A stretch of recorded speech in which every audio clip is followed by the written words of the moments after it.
In this video, we will be dealing with Purification Method 2 or Separation Technique 2. As you know, there are many methods of purification for solids and liquids. But firstly, the choice of the method of separation would depend on the nature of the substance being separated. Secondly, as I earlier mentioned in one of my videos on separation techniques, the separation method will also depend on physical properties such as the boiling point, the melting point, solubility, density, sublimation, and the magnetic properties. And finally, we can now use the differences in the properties to choose our method of separation. For instance, we use the difference in solubility to choose a suitable solvent as we did in paper chromatography. We will also use the differences in the boiling point of liquid to choose the distillation apparatus, just to mention a few of these ones. Now, starting fully, we are asked, describe and explain the method of purification by the use of a suitable solvent, filtration, crystallization, and distillation. You know very well, as I said, there are many methods of purification. We are starting with separation of insoluble solids. How you can separate insoluble solids. Purification of undissolved solids. Our example is sand from a mixture of sand and water. What is the separation technique that is used? What is the separation technique that is used to separate sand from a mixture of sand and water? The separation technique here is filtration. And what is filtration? We use filtration in our daily lives. We filter our tea. We filter many other things, even water. We filter a lot of things in our daily activities or home activities. What is filtration? We say this is a method that is used to separate an undissolved solid from a mixture of the solid and a solution. Our example was sand from a mixture of sand and water. Here, using filtration, we need a funnel, we need a filter paper,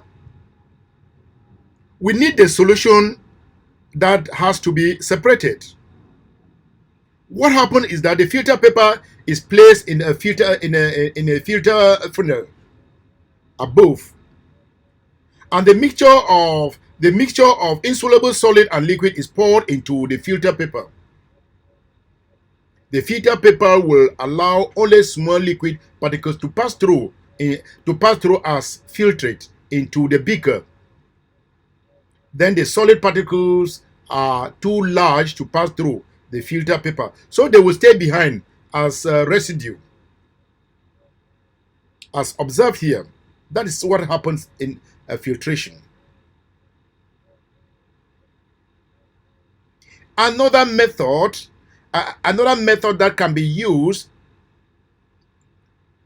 or technique that can be used for the separation of undissolved solids, is centrifugation. The use of a centrifuge.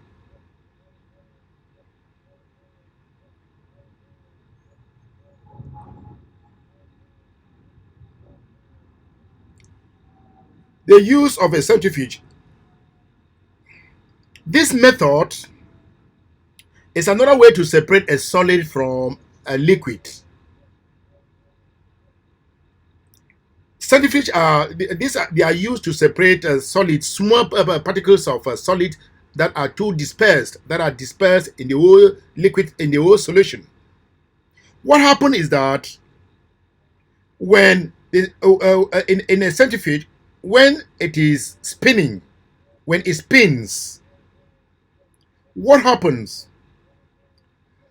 What happens? The small particles settle at the bottom of the test tube. So this technique is sometimes used. It is sometimes used in filtration. Usually, it is used when the solid particles are too small, they are too small and spread throughout the liquid, or remain in the liquid as in suspension. So when we use this, as you are spinning it, the small particles become closer to each other and gather at the bottom of the test tube.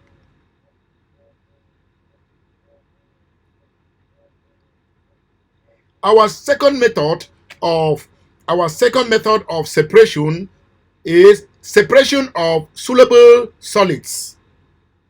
The first one was separation of insoluble solids.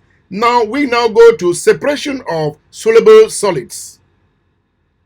Separation of soluble solids.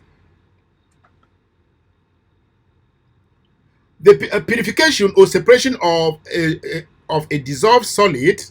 We are talking of copper sulfate from a solution of copper 2 sulfate in water, or salt from water. How can you separate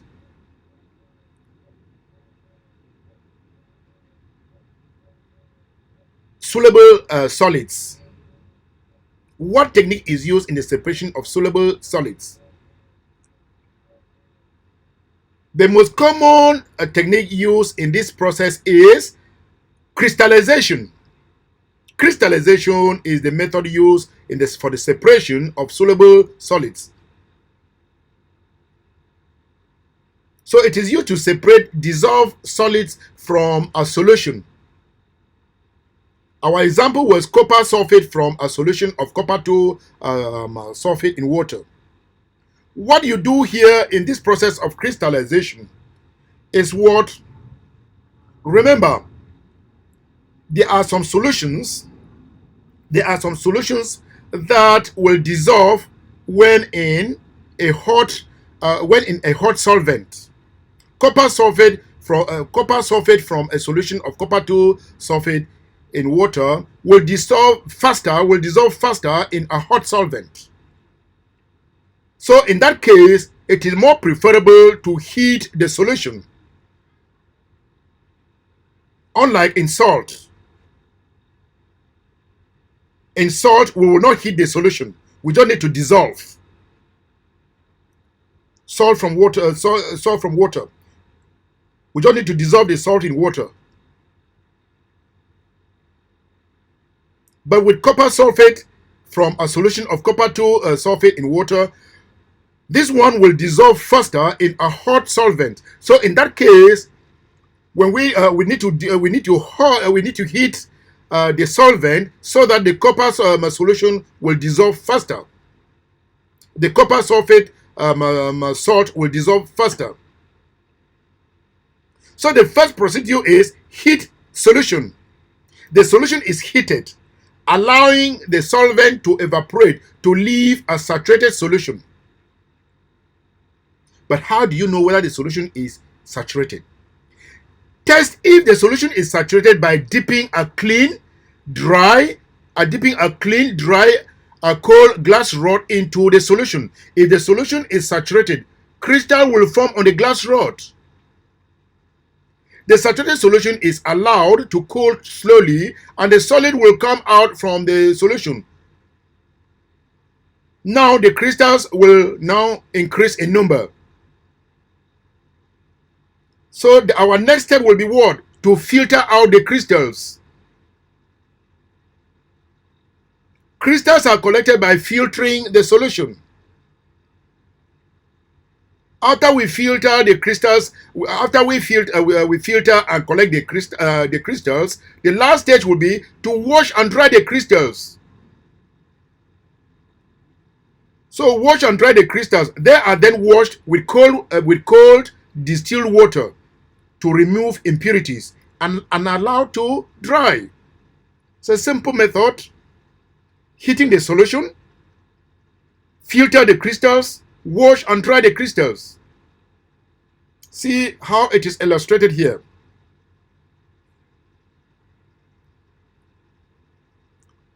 A solution in water, soluble solid in solution. We heat to evaporate. We heat to evaporate the water so that the concentrated or the saturated solution is left behind. Then what happens? We use the concentrated or the saturated solution to do what? We filter off the crystal from there. We filter off the saturated solution. We will now filter off the saturated solution using what? Using the funnel and the filter paper. The filtrate of copper 2 sulfate will get into the beaker. We now use this filtrate. We will now use this filtrate to do what? We will now wash them and dry. Crystals of soluble solids. We now wash them and dry.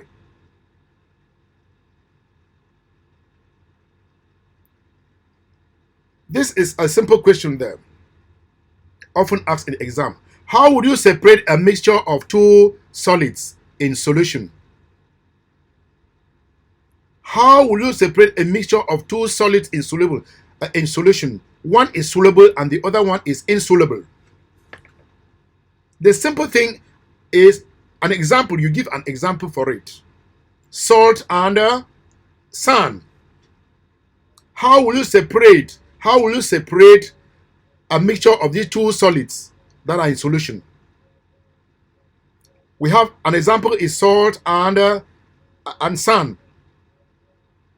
Now, dissolving the mixture of sand and water in water, the salt dissolves and the sand doesn't. Here we start. Now, our answer starts from what? From filtration. Our answer starts from filtration. Step 1, filtration. Filter the sand residue from the filtrate using the filter paper. After filtering the sand, what happened? The next step is evaporation. Evaporate the water in the sand solution using evaporating dish. The next step is cooling. Allow the hot saturated salt to cool. And the last one will wash and dry. Salt crystals are washed with little water and dried in a low oven or warm air. That is just all. How you can separate a mixture of two solids in solution. How you can separate salt from sand.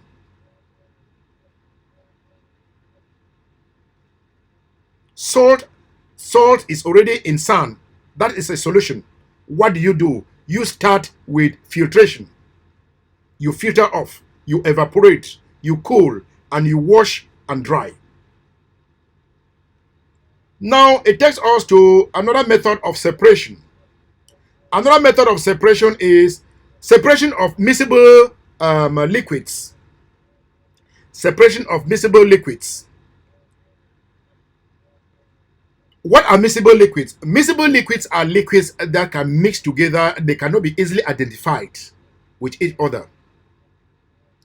You mix them together and you cannot easily identify them. You cannot physically, you cannot identify them. They are mixed together. Let's start with this. Purification or separation of a pure liquid from a mixture of liquids. Separation of a pure liquid from a mixture of liquids. Or separation of liquid. Separation of a liquid and a soluble solid from a solution. Our example is water from salt solution. Water from salt solution. Water from salt solution. These are miscible liquids. In this case, what do you do? The simple method is distillation. Distillation. This simple distillation method, the simple distillation method is used to separate a liquid and a soluble solid from a solution. I said example was separating water from a solution of salt water. This solution is heated. In this case, how you can separate water from salt solution? What you do is the solution is heated and the pure water evaporates, producing vapor. The vapor rises through the neck of the round bottom flask. The vapor passes through the condenser where it cools and condenses and turning into pure water that is collected in a beaker. After all, the water is evaporated from the solution. Only the solid solute will be left behind. This is a good example here. This is the apparatus used for simple distillation. This is the apparatus used for simple distillation, where we have the round bottom flask with a thermometer, and we have the condenser, and we have condenser with two arrows, one pointing the cooling water in that will help to cool down the steam, and the other one that will after cooling causing the steam to condense. What happened? The water that was used for cooling goes out. Then the condensed steam now comes out as distillate collected in a beaker. Our example above is illustrated here.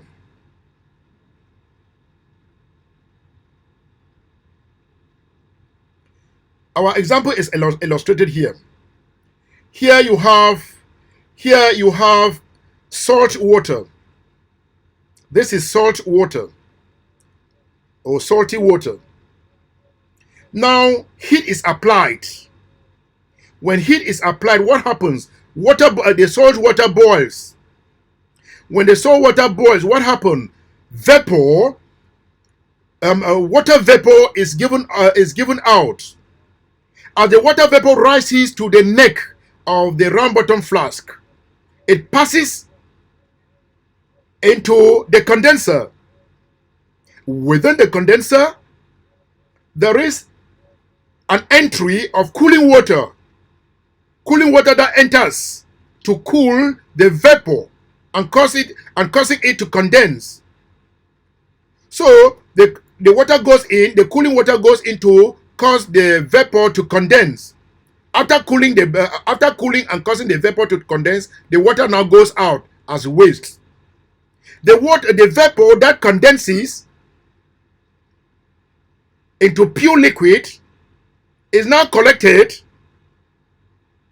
in a beaker as pure water. That is a simple procedure.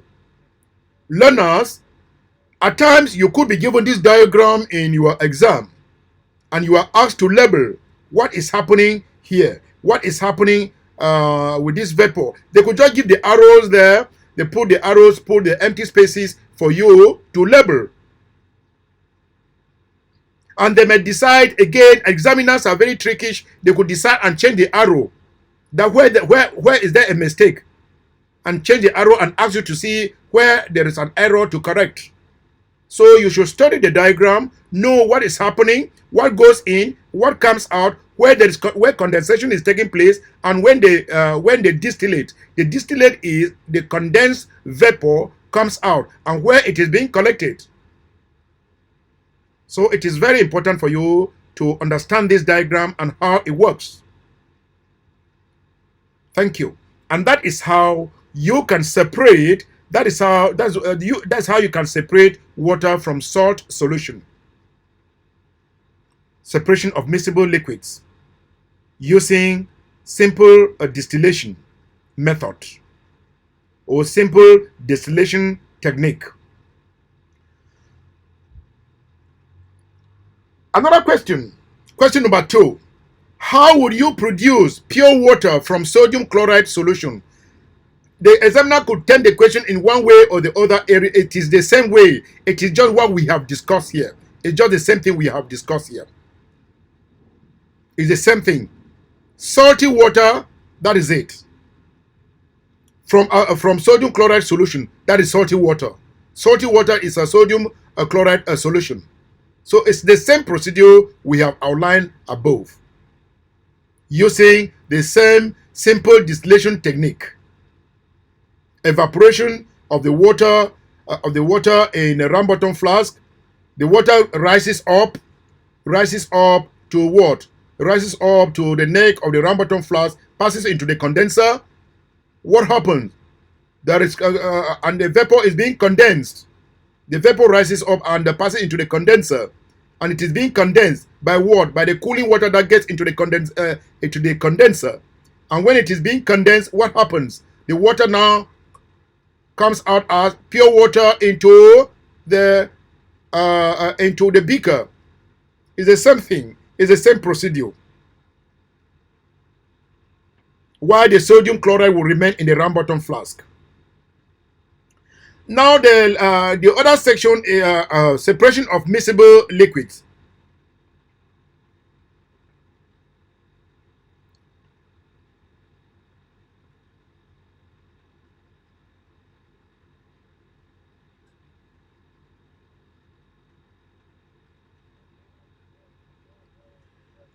Separation of other miscible liquids. Separation of miscible liquids. There are other miscible liquids that can be separated. The separation of there are other miscible liquids that can be separated. We are talking of purification of 2 or more miscible liquids with different boiling points. The property we are going to use here is the boiling point. Separation of 2 or more miscible liquids with different boiling points. An example is ethanol from water. Another one is separating the different hydrocarbon in crude oil. Another one is separation of nitrogen gas from a mixture of air from air mixture through the fractional distillation of liquefied gas. So in this case, how would you separate 2 or more miscible liquids with different boiling points? Example, ethanol from water, crude oil, ethanol from water, different hydrocarbons in crude oil, nitrogen gas from an air mixture. The simple the technique usually used for these examples is fractional distillation. Fractional distillation. It has to do with temperature. Temperature change. The property is the boiling point. So this method is used to separate 2 or more liquids that are miscible. I just gave the example ethanol and the water from a mixture of the two.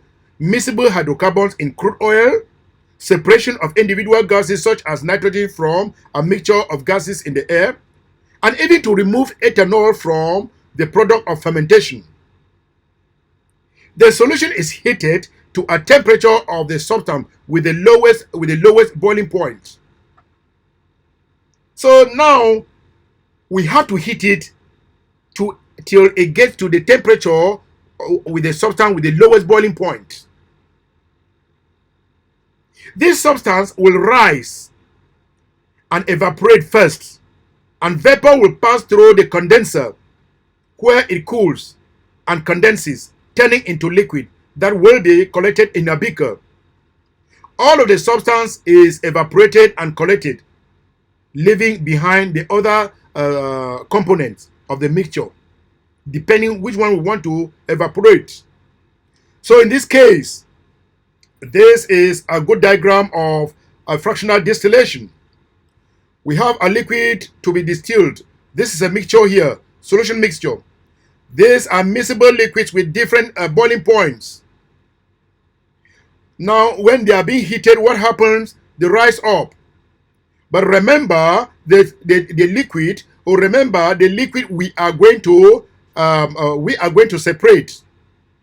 If we are going to separate the liquid with the lowest boiling point, then it will heat. When after heating, we should look at the thermometer. When it gets to that level, with the substance with the lowest boiling point, we will stop from heating. We will stop the heating and allow only that with that temperature to be evaporated. And when it is evaporated, what happens? It goes into the condenser. Cooling takes place, and now it is picked up or collected as distilled liquid. We want to take example from fractional distillation. Our first example, which is question number 3 for fractional distillation, will be: how would you produce ethanol from a solution of water and ethanol? How would you produce ethanol from a solution of mixture of water and ethanol? Now, for water and ethanol, our method, we use the fractional distillation method. The instrument is the one we have just talked of. That is the instrument to be used. Now, what happened is this: ethanol has a boiling point of 78 degrees Celsius, and water has a boiling point of 100 degrees Celsius. So we have to heat to the degree of ethanol, not to water. We don't want water to get into it. So the next thing is the mixture is heated until it reaches 78 degrees Celsius, at which point the ethanol boils and distills out of the mixture and condenses into the beaker. When the temperature starts to increase to 100 degrees Celsius, heating should be stopped.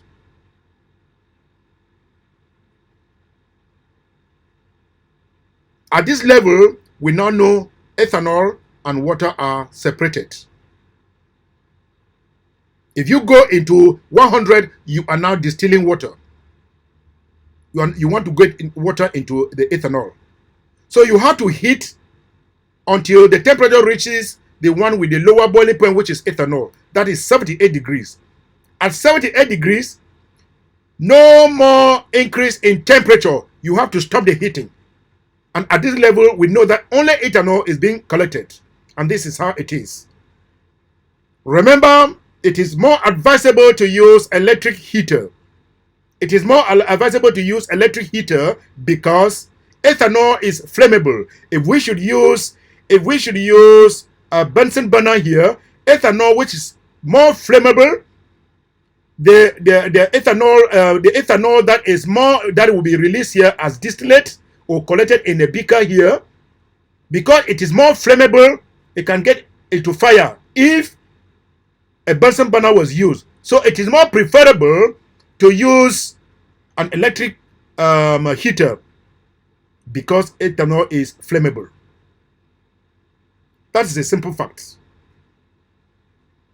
Now, let's go to the last separation technique, the one we use to separate immiscible liquids. Immiscible liquids. We have miscible and we have immiscible. We are done with miscible liquids. We now go to immiscible liquids. What are immiscible liquids? Immiscible liquids are liquids that cannot mix. If you mix them, they cannot form a uniform solution. They can't form a uniform solution. If you mix them together, what happens is that you are going to see physically you will see them either in layers. An example is oil and water. Oil and water it is different. The density of water is different from the density of oil. So you know that water is more dense than water is more dense than oil. So what happens? Oil will flow on water. So density is now coming into play. Density is now coming into play. Water will go below and the oil comes above. You can still use that in the separation between water and kerosene. Water and kerosene. In this case, it is water and oil. You can separate immiscible liquids with a separating funnel by the process of decanting. Decanting.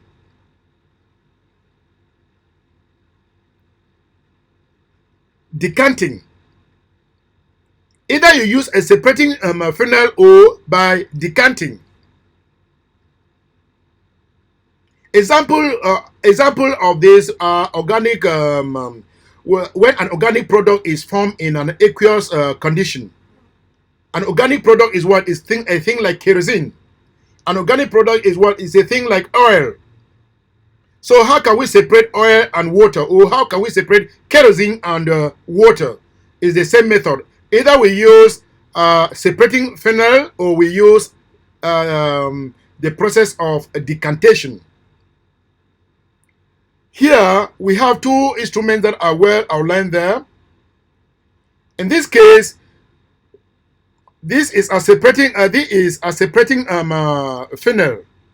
Here in the separating funnel, you see how water is there and the oil is there. They are separated by layers based on their density. We have a conical flask, and we have a stand here where the conical flask is placed on it. When you put like this, water will come out first. And what happens? When it gets to this level, you stop it. You open the tap, and water will comes out. As water comes out, when it gets to this level where water ends, you close the tap. And you now collect your water separate from the oil. The same thing goes with kerosene and water. You can use, if you are not using a separating funnel, you can use the process of decantation. In the process of decantation, this is another process, the process of decantation here. You can use, you have the beaker there. Then you have to pour it into the collecting beaker carefully. Make it to settle and try to collect it using a collecting beaker by pouring it gently. That process is called decantation. These are two methods that you can separate. You can separate immiscible liquids, liquid that cannot mix up to form a uniform solution. Now,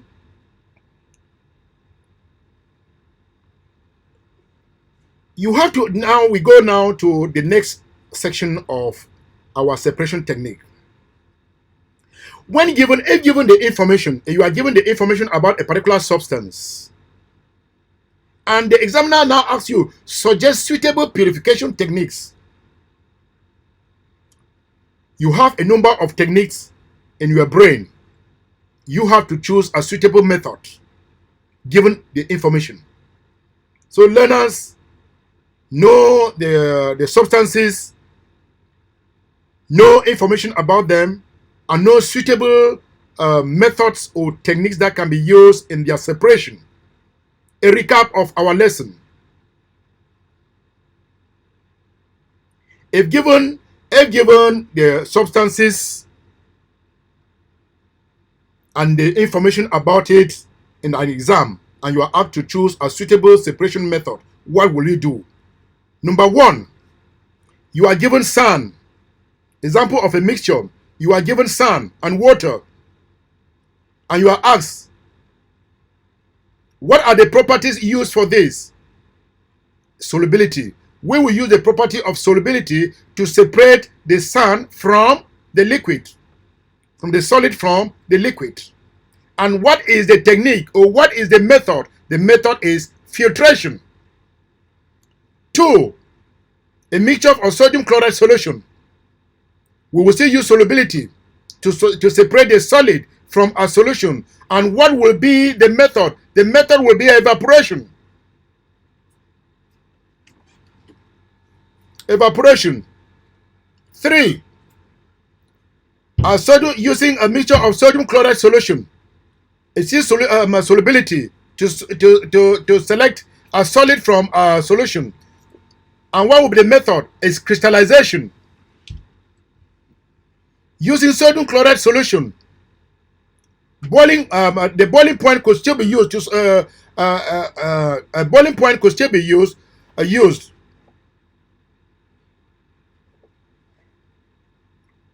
and that is simple distillation, which we mentioned the other time.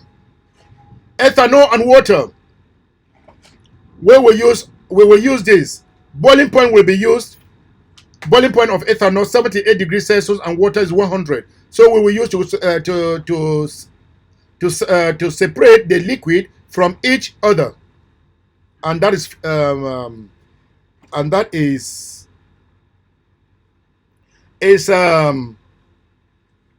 a fractional distillation. Now, colors. A mixture of dyes. What will the property? The property here will be absorption. Absorption by paper and the solubility in solvent. This will use to differentiate the substances into their different components. And what technique is used to differentiate or to separate the different dyes or the different components in the dye? We use the paper chromatography. The last one is salt and sand. Solubility is used. And salt and sand, what is the technique? The technique here is where we use dissolving, filtration, and crystallization to separate sand and salt. We dissolve the sand, we dissolve the mixture, we filter it off, we heat, formation of crystals, washing and drying. So dissolving, filtration, and crystallization for salt and water. Now, let's go to the last part of it, which is a past paper. This is just part of a past paper. For examiners to know, for my learners, this is just an example of what we have just done.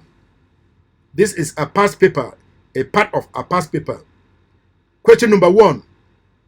The diagram shows the apparatus used to separate a mixture of water, boiling point 100 degrees Celsius, and ethanol, boiling point 78 degrees Celsius. This is the diagram. That is the diagram there. You have the diagram there, quite all right. You have the stand here. The stand here, that is the tripod. Being under the tripod, you have the heat. There is a mixture of ethanol and water here. There is the collecting beaker. Under the collecting beaker, there is a standard for the collecting beaker. There is heat on the collecting beaker. I don't know why. There is water entering here, and there is also water coming out here. The cooling water enters here to cool the steam that comes out from the fractionating column. It condenses it into pure water, and when it condenses it, the wastewater that was used for cooling goes out, and then the pure water that condenses into the vapor that has condensed into pure water now comes out as the pure water. The question now is, complete the boxes to name the apparatus. A. Okay, we can say we start from here. The first one here is called the fractionating column. The first one here is called the fractionating column. Then the second one here is called the tripod, where you stand the round bottom flask. This is the tripod. Once more, this is the fractionating column here, There's fractionating column. Put in this space fractionating column. Come below here, put here tripod. Question number 2, or the B part of it. Label the arrow. Label the arrows on the condenser. These are the arrows on the condenser. Here we write this one. Since the arrow is going in, we say cooling water in. Cooling water in. Now, since the arrow is going out, we now say waste water. We can say water out. Water out. C part. Identify one mistake in the apparatus. Well, you look at the apparatus very well, you will see that under the collecting beaker, there is heat there. Under the collecting beaker, there is heat there. There is not supposed to be heat here. You are collecting, this is the distilled, this is for the collection of ethanol. This is ethanol that has been collected here. This is ethanol that has been collected here. We cannot heat it again. We cannot heat it again. So the mistake is putting heat on, putting heat under the collecting beaker. Putting heat under the collecting beaker. That's what you are supposed to write. One mistake is putting heat on the under the collecting beaker. So you are not supposed to put heat there. So the mistake is putting heat there. That's the mistake that was done. The D part of it. The D part of it. Which liquid collect first? Explain your reason. We did ethanol. We did the separation of ethanol in our lesson. We know that the liquid that separates first is the one with a lower boiling point, and the one with the lower boiling point is ethanol. So the question is, which liquid will collect first? The liquid that will collect first here is ethanol. Ethanol will be collected first. Our reason is that because ethanol has a lower boiling point than water, and it will be evaporated first. Reason: because ethanol has a lower boiling point than water, it will be evaporated first. So that is it.